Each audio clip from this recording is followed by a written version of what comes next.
What are you guys doing here watching me work? Can't you see that I'm busy? Go watch the episode.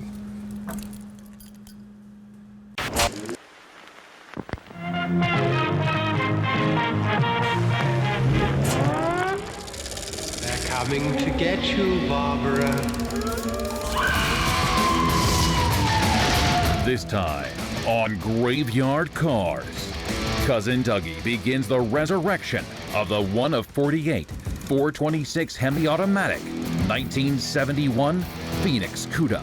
I think we can restore this car. I'm very optimistic about this one. George is eager to begin cutting metal on Tony D'Agostino's 1970 Challenger. But first, he needs permission from Mark. Tony is what we refer to in the business as a lunatic. Finally, Will and Alyssa dust off in detail the 392 Hemi 1971 SEMA Cuda in preparation for the 2018 Cruise at the Creek Car Show. Alyssa and I, we're one. We're like peanut butter and jelly. We're not gonna have any issues. You're a joke. In Springfield, Oregon, Mark Warman, together with his skilled ghouls, It has been established that the unburied dead are coming back to life. bring classic Mopar muscle cars back from the dead to look like they did the moment they left the factory floor. Because of the obvious threat, this station will remain on the air day and night.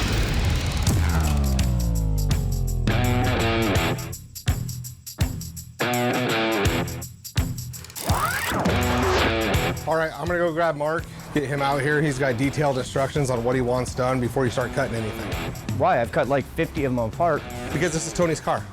I've got like 50 of them. Come on now. Yeah, but this is still Tony's car, so do not touch until Mark gets out here. Okay. Another beautiful day in Oregon. This is going to be a fun week.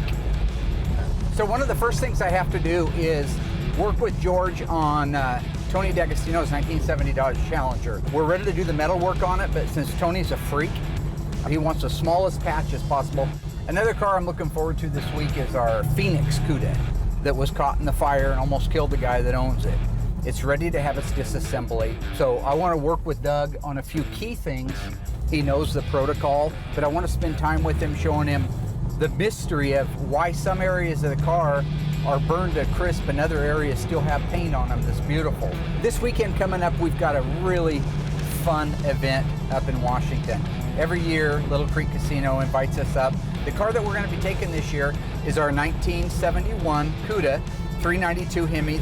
I've got to pull that into the shop, round up Will and Alyssa, and have them detail the car. One of the things I get to do up there, by the way, is judge the cars. That's always fun for me. Now, Will and Alyssa, their job up there is to get drunk. I mean, really. I think the competition would be to see who cuckoos themselves first and who passes out. Let the games begin. Shamo. I ain't never gonna die. Before you go, don't leave me hanging on like a yo-yo. That's not how the song goes, Mark. That's how the song goes exactly. It's also listening to another one. Little Willie Willie won't go home. I'll go home when you get this done. Curious George. I told him to wait for you. This is Tony D'Agostino's car, and Tony is what we refer to in the business as a lunatic. So, while I admit he knows more than most people will ever know More than about you. these cars, he doesn't know more than me. Doesn't know more than me. Okay, you know, I'm not even doing it. Yeah, He don't does. do it. No, he's a very knowledgeable Mopar He's smarter guy. than There's me no- when it comes to Mopars, He's and not that's smarter okay. than me when it comes to That's Mopars. fine. Well, we've had two contests and I've won them both, so. Tony D'Agostino would like to inform you that Mark the Iceman Warman is incorrect. There was in fact only one official Mopar knowledge contest, and it was not won by Mark Cool Runs Warman. In point of fact, the contest was won by Stan the Man Lynch in what Tony calls, quote, a freak incident of dumb, stupid luck. It was a series of unfortunate technicalities that involved an Italian sports car and a ketchup sandwich. P.S. I don't eat that many Philly cheesesteaks. End quote. We now return you to the feature presentation. The name of the game is we want to keep as much original sheet metal on the car as humanly possible. It's a survivor body type car, meaning there's no rust. It was a California peach, man. It was just a beautiful car. So when I'm talking about a California car, most of the time, what I'm referring to is the fact that it was born and raised in California. And so what that means in the car community is that's a fairly dry state. So there's a very good chance when I'm saying I got a 70 Cuda, it's a California car, it means that the body is in mint condition, that there's no rust like Tony D'Agostino's 1970 Challenger. It's spent its entire life in Southern California, so it's very minimal rust.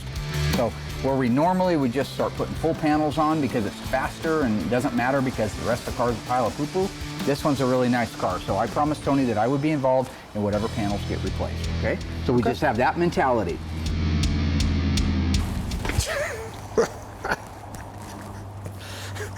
Is that funny when people fall and get hurt? Yeah. Is it? Yeah. Okay, I'll remember that. You jelly belly. I didn't say anything about you looking like one of those Mike and Ikes walking around out there with big old pooches sticking out past your waistline. What are you laughing about here? While this side is up in the air, George, you have a couple of pinholes here, okay? So what I want you to do is I want you to drill those out until you know you got good metal, and then I want you to weld them up. I don't want no big bird weld all over the place. I want a nice weld on those. Then I want them filed down. Okay. I'll order the quarter patch for this, but we'll stay below this style line, even though the patch goes above it. We'll stay below it. Maybe even right on it, or just 1/8 of an inch or 1/4 of an inch below it, so right through there. So we'll dissect this off. That's gonna leave us the trunk floor extension, which is also full of holes, so we're gonna replace it. One-piece trunk floor from AMD. We're gonna put it in as one piece. We're gonna replace both trunk floor extensions. This side is really nice. The way we're gonna get a one-piece trunk floor in there is we're gonna sacrifice the Dutchman panel. Reason being, it's rotten up in here. So you drill the spot welds out, sacrificing the Dutchman, leaving the quarter really nice. So when I go back in there and I see where you pinched it together and spot welded it, the quarter part, the flange, it's nice. It never got hurt, remember? You're sacrificing that part to do it. Then save this part because we want to be able to mark all the holes for the vinyl top. Okay, no problem. On the floor itself, we've got a little bit of Swiss cheese going on here, okay? So if I hold the light, you can see it real well. So when it comes to the panel on the floor, I look at the fact that it's just got, I mean, there's a lot of little ones, but it's more like little pepper holes, right? So we can weld those up. We can take a brass plate that goes on the back side of it so the stick doesn't just fly through when we go to weld it. Weld up those holes, grind them down, and you've got an original panel that's just been touched up. Sometimes old thin metal will burn back when you're trying to weld it. If that were to happen, at that point George would come to me and say, listen, we're spinning our wheels, let's put a patch in there.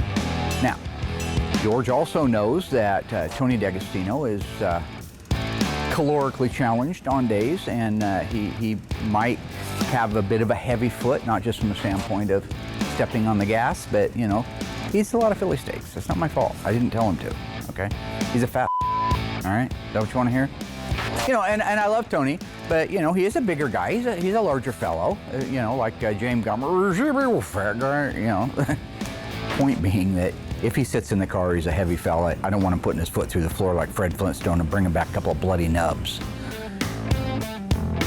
The rest of it is good solid steel, okay?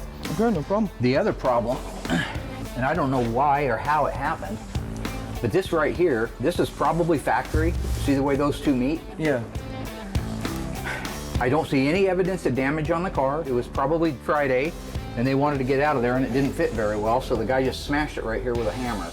I just want to dolly and hammer and bring that up to here a little bit closer. It doesn't have to be perfect because we're going to seam seal it. Okay. Okay. Underneath the hood, piece of cake. You've got your areas here. So AMD makes a pre-broke piece for in here and for the other side.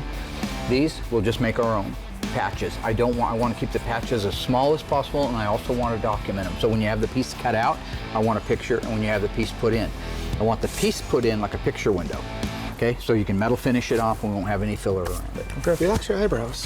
When all, yeah, he's looking crazy. I don't know, he's very animated. He reminds me of that Chucky doll. Yeah. I'm trying to focus, guys. You know, come on. You're just a fan. This is a big car. You guys have Well, Howdy Doody, that's what it is. Howdy Doody with the strings, right? And he's got that crazy face. You should be, yeah, you should be wearing a plaid shirt and stuff. All right. That apron right there, I want to be the guy to fix that. Okay. I don't want you to do anything with it. I want to be the guy to metal finish that off. All right, it's just a little wrinkled up there and it needs to be fixed right. This car was popped in the right front corner at some time. That's it.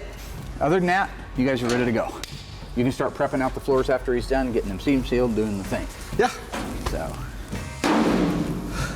meeting adjourned.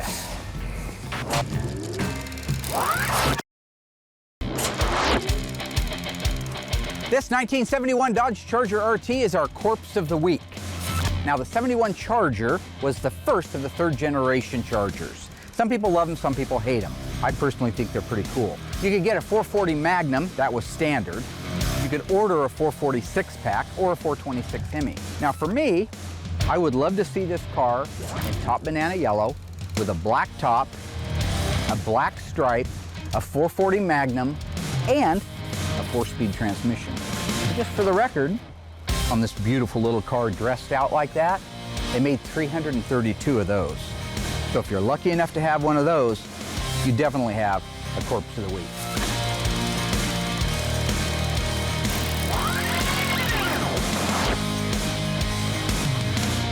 Tomorrow we're heading up to Little Creek Casino for a car show. We do autographs and signings.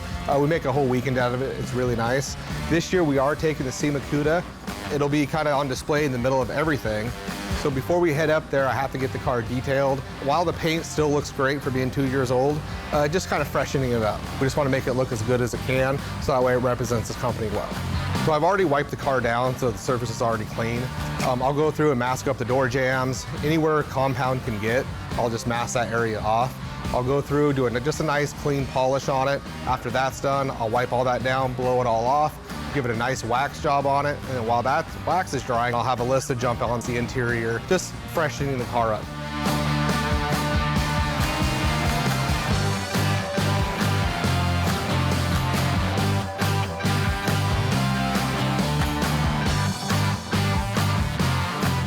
Hey, look who decided to show up today. Hey, good morning. Maybe morning for you. Let's start a little bit sooner. I'm sure that he's probably gonna give me the crappiest job there is on this car, so I'm prepared for it. Is your watch break? No. Oh. Okay, so what are we doing? This is what I would like, would be for you to get the vacuum out the inside, and then clean the glass. My job is to vacuum the car and to wash the windows, and that's really not that bad. I thought he was gonna hand me a toothbrush and have me clean the underside of it. So far, so good. Okay.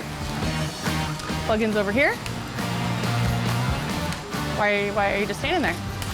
Waiting for you. We have about 2 hours left to get the car wrapped up.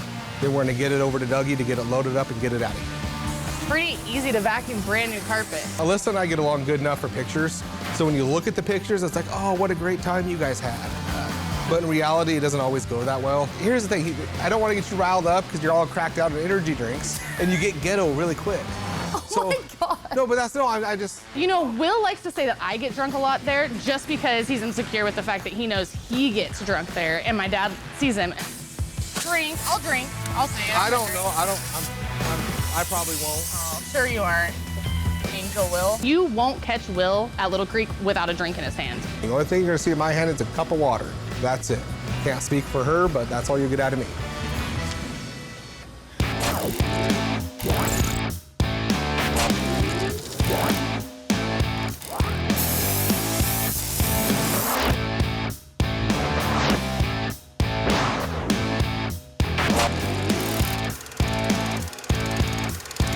Looks pretty good. Okay.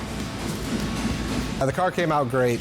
I didn't have a ton for Alyssa to do because she showed up late, so I kind of had to do most of it. But the paint looks good, the inside looks good. We're ready to hit Little Creek. She's ready to get drunk. It's gonna be a good time.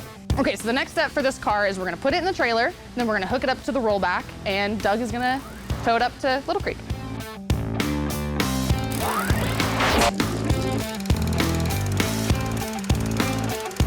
One of the biggest challenges to ever come to Graveyard Cars is the 71 Hemicuda that burned in the fire, Wendell's car. The owner of the car, we had him on, I think it was last season, was talking about how he survived that fire. It took a while to get over the distress of what happened. Yeah, and actually I let it set for years. I didn't even look at it. And when I get the car back and it's finished, that will put the end to all of this that I've been through. And losing the car and the structure explosion and all of the trauma that went with it, it's gone. It is one of 48 1971 426 Hemi automatic Cudas made. That's pretty low. But you also have the fact that he survived a fire. And in some ways, he says he's here today because of the Cuda, because it helped save his life. So it's been here for a few months now. It finally made its way through the queue so we can get to a point to disassemble it. I'm coming out to catch up with Doug. I just want to look underneath it, notice some of the things I told Wendell that I would look at it and give another opinion once I have it up in the air. So that's what I'm doing out here right now. Doug's getting ready to drop a suspension and drivetrain out of it and disassemble the car. I'm just going to catch up with him. Did you notice at the bottom of the trunk, the blue between the tank and that is just beautiful. And the fuel lines, look at the fuel lines. They're not damaged at all. They're actually still supple even. And these are the original KV lines, by the way. You know, it's just amazing to me. Here's this beautiful paint up underneath the fuel tank. Now think about that. A fuel tank is a bomb. I mean, when it comes to fire, it's got gas in it. That's what caused the fire in the first place. Why didn't the tank explode, right? But it's a miracle, and I think Wendell's right about that. It's a true miracle, the way things happened, that he didn't get hurt a whole lot worse. Yeah, I was lucky. I was on the floor face down, and I crawled out the door that had blown off the building. When I look at a car like this and I see the rubber hoses for the fuel line still in good shape, I know there was a touch of miracle going on in this car. So I'm getting optimistic about the restorability of the car, even more so than I was. So you look at the leaf spring and you can tell definitely the leaf spring got super hot.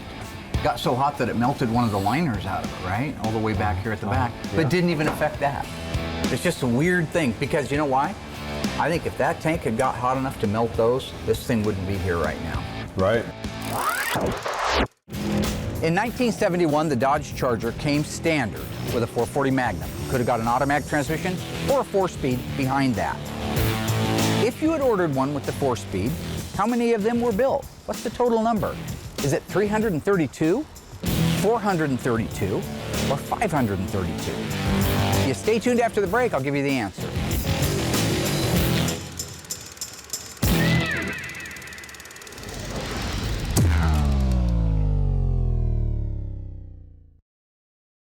All right, my ghoulish friends, how did you do on that one?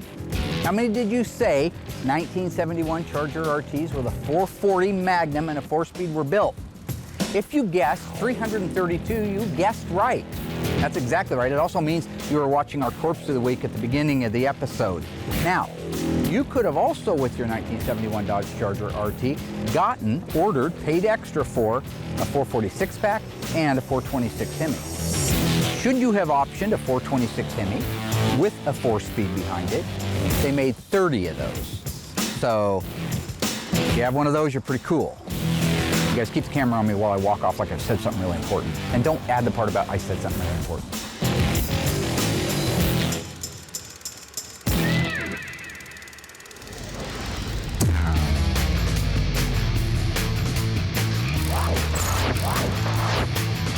I'm working with Doug on going over the 1971 Hemicuda, the Phoenix Cuda, the one that burned to the ground, and we're going to bring back to life like a phoenix rising out of the ashes. To me, that's amazing. As you work your way forward, you can tell the exhaust has definitely gotten hot. It's got that look like it's been hot and then cooled back down again. All of this stuff is rusty through here. But even look at the undercoating. So this is a factory undercoating car, right? Look at this.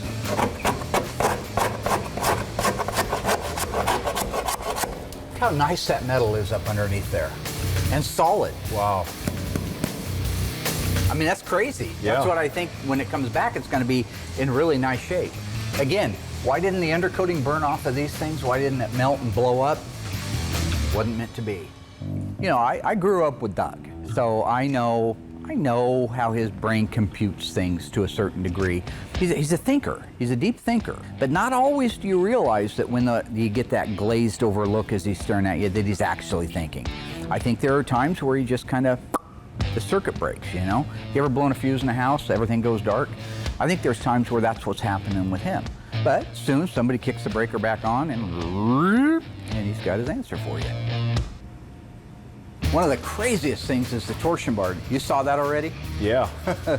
Look at that. Here's this heat so hot on a torsion bar, and if anybody's ever held a torsion bar in their hand, they know it's solid steel, right? It got so hot that while under a load, the heat caused it to just shear, literally shear in half. I mean, that's an interesting anomaly when you go to the back and you got a fuel tank with all the fuel lines still in place and the fact that the tank didn't explode. It's crazy.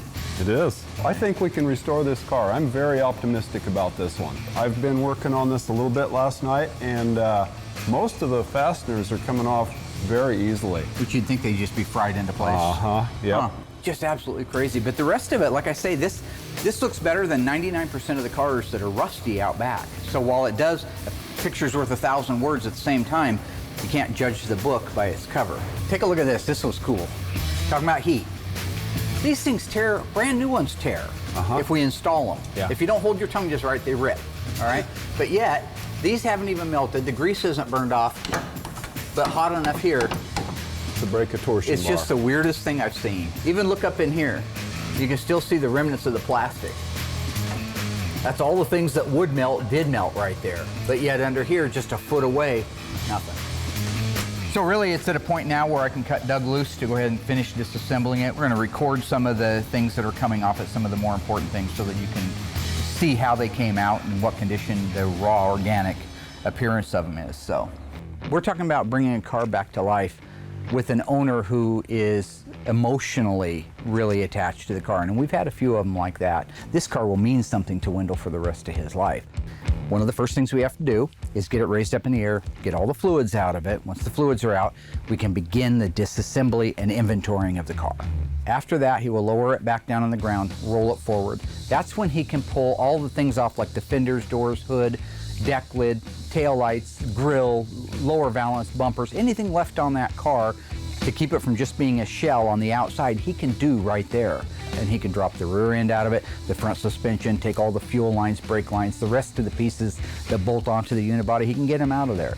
When he's done, he'll have an empty shell, albeit a burned up empty shell, that we can send off to the metal dipper, have the body cleaned, then we can reassess exactly what we're gonna have to replace and what we're not.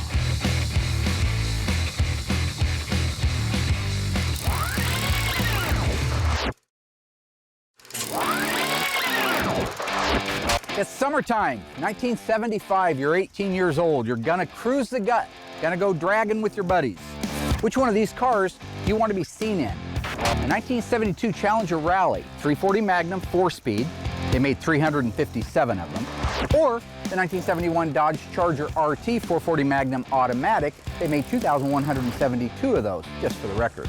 This car is a factory gold car, this is Street Basin Blue. Go to graveyardcars.com and cast your vote for which one you would want to be seen driving, and we will reveal the answer live next week on Facebook.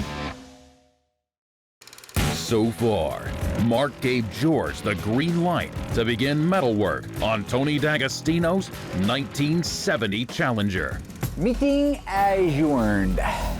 Cousin Dougie burned rubber disassembling the 1 of 48 Hemi 1971 Phoenix Cuda.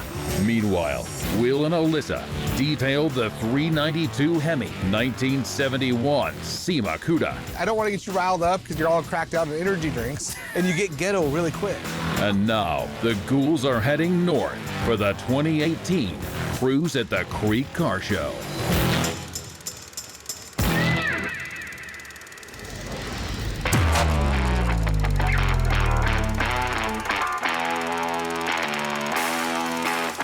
We're up in Shelton, Washington right now at the Cruise the Creek Car Show, and it's just such a blast to come up here. We come up every year now. I think this is our 3rd year. Yeah, it's awesome because we started this like 3 years ago, and we had a lot of fans here, but each year it just doubles in size. So seeing how much love we get on the West Coast is always a good thing. You know, it's really humbling to see people coming down to meet us and not even to see the cars. I'm still surprised when people walk up to our booth and say, hey, you know, we saw you guys were coming down here and we came by just to see you. Love the show, love what he's doing. So it's been fun to watch. I've been watching since season 1. Meet. People are all really nice, you know, they want to talk to you. Everybody here's got a story about a car that they had or that they have. People get to know you and they come out and they want to visit with you. They want to tell you about their cars, which is great. That's what I'm here for. So we're going to spend the day walking around, looking at the cars, judging them, interacting with people. So, yeah. I knew Alyssa and I had to pick a first and a second place paint this year. So you kind of start looking before the crowd gets too hot and heavy. So you kind of just do like a good overview before you actually get in the middle of everything. Right now, I'm gonna grab Alyssa and we're gonna head out to pick out what we feel is the best paint job here at Little Creek Casino.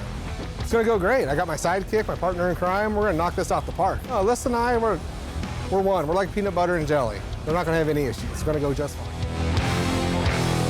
Why do you get to drive? I'm not drinking. I haven't been drinking. Iced tea, maybe. Right. Polaris is a blast. You know, I have so much fun in that thing. I love taking it out, but there was not a chance in hell I was gonna Alyssa drive it. Man, fine first gear, let's go. It's only into an automatic. Yes, it started at 6 a.m. though. I wanted to make sure I had enough energy. You started early, I did. I did. I'm not a morning person at all. A couple hours into our day, you know, she was getting a little happier, a little more spunky. So I'm sure it was just the nerves were calm finally. I don't know why.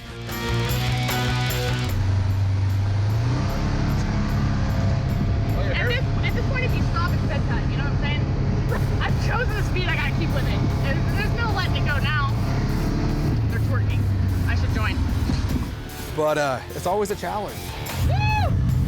You know, it's constant bickering and picking on each other. I'm what? You're a joke. I'm a joke. I'm a joke. There's my NASCAR. Man, that is a pretty car. They were giving us about a half hour to go pick out 2 cars. And like I said, we already kind of had an idea which ones we really liked. It literally took us an hour and a half to try to get through these cars because people are like, hey, right here, take a picture with my car, no matter what the make and model is. So her and I completely got swarmed. What time you got down here? He's driving. Well, he's always to blame. That's the problem. Yeah. And I literally think we did everything that everybody asked us to do. So I know we ran over, but I know the end result is all the fans were super happy. I think I need to turn to drive before we get to park this beast. I don't trust you driving. You can't drive stick. Okay, first of all, I'm not gonna kill anybody. Second of all, I'm not gonna ruin anything. So what's the harm? Other than maybe you might get a little scared. There's a lot of nice cars in that area. She was really thirsty that day. I don't know with what. I just felt it was best that if I did all the driving. We got separated, so I kind of went slow, kind of put it away. Hey, how we are.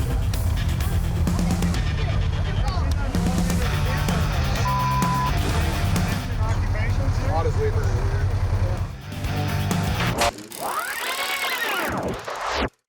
1966 introduced the Dodge Charger, the first generation.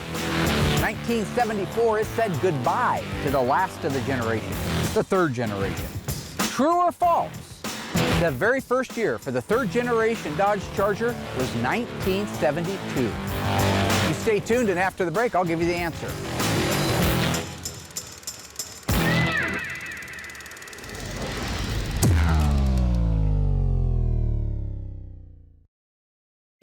All right, folks, true or false? How'd you do? 1972, was it the first year for the third generation Charger? No. No, if you were watching the Corpse of the Week, you would know that 1971 was the first year. You're going to want to watch those in the beginning of the episode so you can answer the questions through the episode. It's called learning.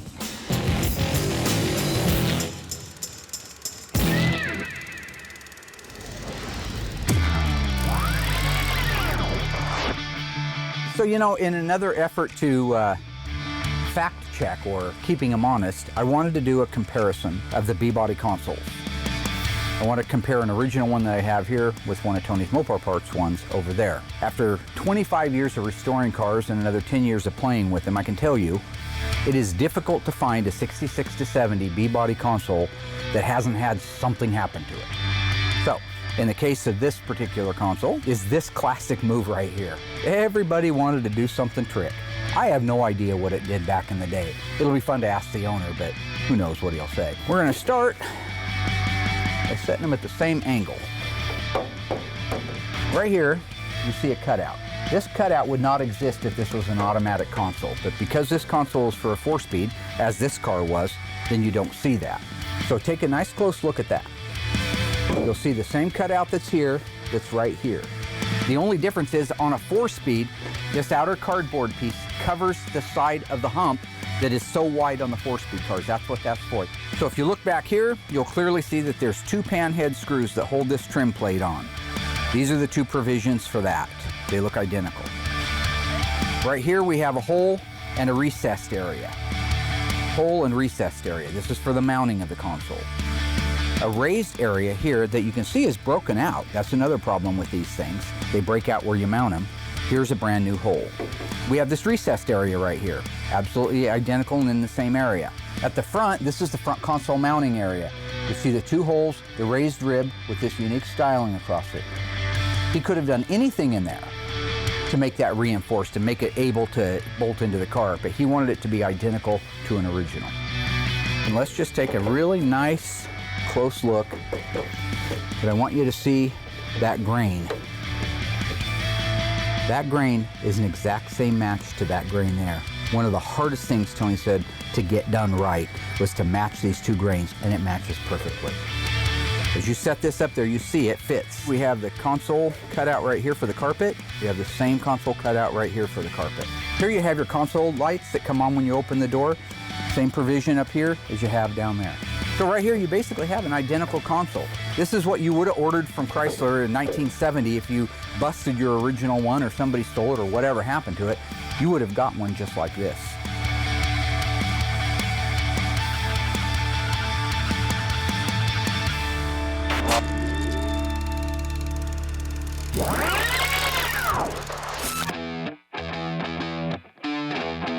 As I got a little bit of time after we did all of our signing and things like that, I got a chance to come out and look at the cars, just kind of be left alone and have fun. Now, I've been going a little crazy with the OEM stuff. Everybody knows I'm not abandoning it. I love it. I also love weird, and I also love macabre. One of my favorite cars right here, 62 Pontiac Bonneville Ambulance. My name's Corey Zamzow. This is my 62 Pontiac Ambulance. I like not the normal stuff. I like to go to a car show and be the only one there with the only thing.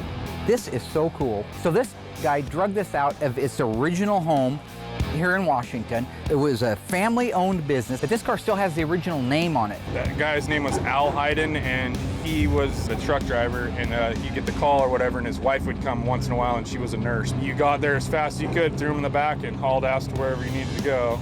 Learn to appreciate your heritage. You learn to appreciate the heritage of the car. So I look around a dashboard like this.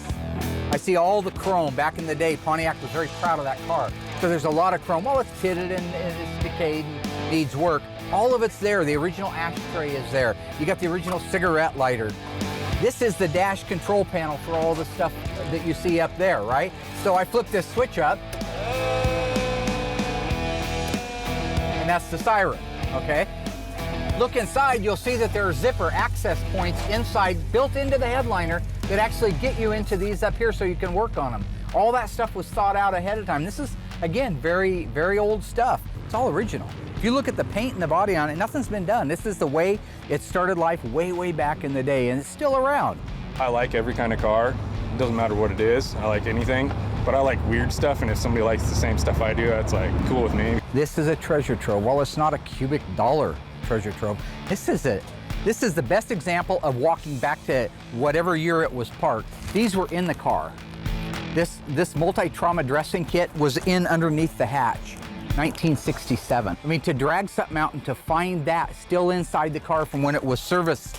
This bag has the original burn dressing kits in it from when it was parked the last time. I don't expect anybody to get super stoked like I do, because I love this kind of history. Everybody knows I do, and I know it's not a Mopar, so get over it. It's a neat car, and it's a neat piece of our history, just like so many of these cars. People come up to me in this show all day long saying, I'm not a Mopar guy, I'm a Ford guy, but I love your show, I love what you're doing, you're trying to teach you. It sounds like we're getting the message across to appreciate these cars. And a lot of people have done it long before I ever came around. I'm just saying that we're adding our little 2 cents worth. That at the end of the day, I think what we're doing is helping part of our heritage stay alive and keep people passionate about it, like I've been my whole life.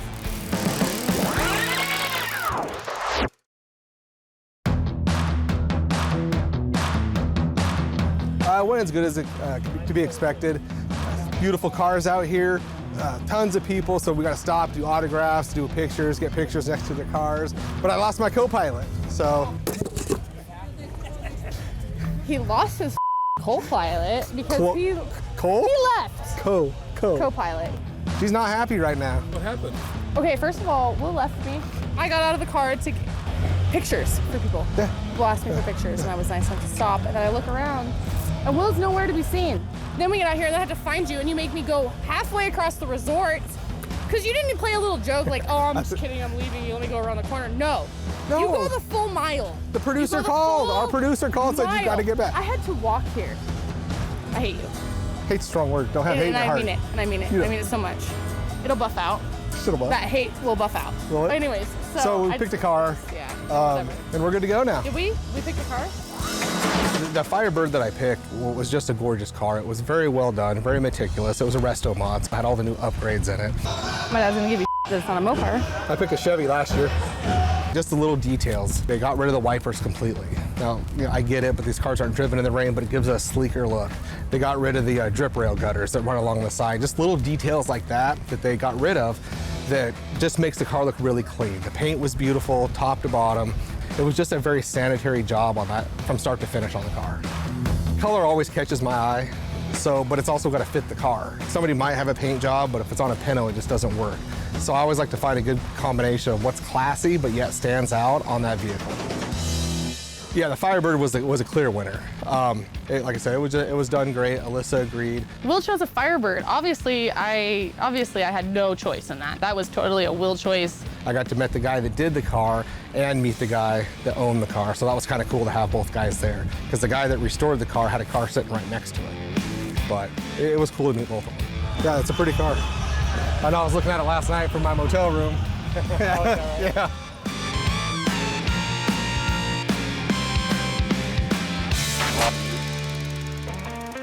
I really like the banner between everyone. It's pretty entertaining, that part too. I have a greater responsibility than you could possibly fathom. We did this last season. You leave for Santiago and you curse the Marines. We need something new. We use words like honor. What have you done? Leave them alone. You've killed a fly. Oh, leave it alone. You told me to sand the lead, though. Yeah, you want to sand lead, yeah. But then Ryan told me it causes cancer when you sand it. It can cause cancer. We live in a really small town where I really don't. I mean, Will gets recognized a little bit more than I do, but I never get recognized. So coming here and all of a sudden people knowing who you are, it's kind of mind-blowing. And like I said, it really is humbling. No, I really like Royal. I love Mark. I think he's hilarious. They kind of remind me of each other. Been something I've been watching since 2012, since the inception of the show. And it's always been so fascinating to see step by step how they go through all the process, and I love the way it's explained what they're doing. I can't help but think that we're doing a good job at Graveyard Carz, that we're teaching our audience, they're having some entertainment and some fun, they're learning a lot about these cars. What they can do to a car that they pull out of the weeds, it's basically gone, and they can bring it back to new is, the talent they have for doing that is amazing. People will come up in their Chevy, Ford, AMC guys, foreign cars. They still watch the show. They watch it because they love learning. They love the techniques that we teach them. They love when I nerd out on all the weird stuff, even though it doesn't mean anything to them. You ever just wish sometimes you could unzip your head and just yard your brain out and put mine in there? No. And I think it's just seeing a group of people that are in their zone. I think everybody wants to see somebody specialized and good at what they do. I think that has attributed to our really big success. Especially now in season 10, it's unbelievable how many Mopars are here, how many people are here. It's pretty amazing. I mean, we're on the grind from a day-to-day basis, and sometimes it can get a little monotonous for us at the shop because we got a lot of pressure, there's a lot of stuff that needs to be done. But then we get out here and we see how much everybody loves what we do and appreciates it and supports it, and it's kind of a refresher for us. I don't even. It's really hard to think. Being famous, it doesn't compute really. Even still, after 7 years, it's getting. We get to get paid for what we love to do. It's a blast. It's humbling and it's awkward sometimes, right? There's a lot of people and they're looking for you for answers, and you don't get a lot of time for yourself. But at the end of the day, I enjoy what we have right now. I think that we've been blessed to have what we have, to grow the way we have, and so I'm just enjoying the ride. So we're all back at the shop, ready to start working on cars again. It was a great trip. One of the cars that I did get a chance to check out while I was up there, and I noticed it won a great big trophy at the end, was this beautiful Chrysler convertible. Absolutely gorgeous. One of the funnest things about when I was growing up, when you'd see sketches or drawings of cars in the future, they always look like, you know, space age stuff. So they were trying to make cars back then have that space age look to them, like I guess what they anticipated it was going to be. So when you look at the Chrysler 300, you see the aviation style instrument panel, and that totally looks like it could be in a fighter jet. Taillights are the same way. I take a good close look at those things with I don't know if they look like the exhaust of a jet or something like that, sitting on top of those big, beautiful fins. The Continental kit, which is that deck lid where you see the raised up hump that looks like the spare tires right underneath it. Again, a lot of pride, a lot of craftsmanship. Go to the front bumper on that car, the front bumper and the grille. Absolutely a work of art. They're big, they weren't trying to save any money. Look at the steering wheel, kind of an odd shape, right? It's more square than it is round. Probably contour, probably comfort. They've got a switch on the floor right next to the dimmer switch. I think it's just above it. That when you push that, it'll have the radio searching. It starts rolling all on its own as though you're turning a dial. It's actually rolling up and down the log trying to find music, and wherever it stops, you can hit the button again and go past it. So again, creature comforts. The swivel seats, it's not just that they look great, but they look rich. They look like they're really designed to go in a Chrysler Imperial. They pivot, which is a great thing, as I say, you know, if you're a businessman or a lady in a dress trying to get in, that's a great feature. But the fact that they're so padded, so full, so rich, everything on that car, from the front bumper to the rear bumper, just screams quality. It screams beauty. It screams luxury. They were proud of them. They weren't trying to build the cheapest cars the fastest back then. They were building the best car they could because they wanted to beat the competition. They wanted to beat Ford. They wanted to beat Cadillac. And I think when it came to that particular car, they at least gave them a run for the money.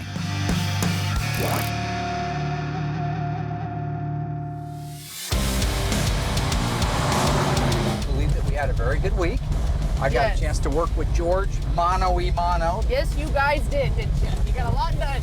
We did. George, I think, has come a long way, and it's nice. Did you get along with him? George, yeah. Everybody gets along with Georgie. George is a lover. Like George is seriously such a nice guy. He's got a heart of gold. Doesn't have a mean bone in his body, does he? Dougie and I had a great opportunity to work on the 1971 Cuda 426 semi-automatic. How many made? 2. 48. Disassembling that car. He did absolutely a phenomenal job on that. Oh, yeah. By the way, you and Will did a pretty good job detailing this little jewel right here. Turned out pretty nice. Okay, I have several questions to talk about Cruise of the Creek. Number one, why the constant drinking at these shows? What are you talking about? I'm talking about that every single time I saw you or Will, you had a drink in your hand. You started out not trying to hide it. Then nobody's that dehydrated. You get loud when you get drunk. Why do you hate that so much? Well, because you shouldn't be drunk out in public like that. It's fine. You ever dookie yourself out in public? No, Dad. It's a funny story. So my friend Jeff, he had been drinking all night. It was the next day, the next morning, he was walking by Fred and he ripped one apart and he actually duked his pants. That's disgusting, and Fred passed out. Yeah, he got caught in the jet wash. I've never seen a grown man pass out from a fart, but I guess it can be toxic. Yeah, Royal's told me a lot about yours. Mine are a lot more like an air freshener, sir. Huh?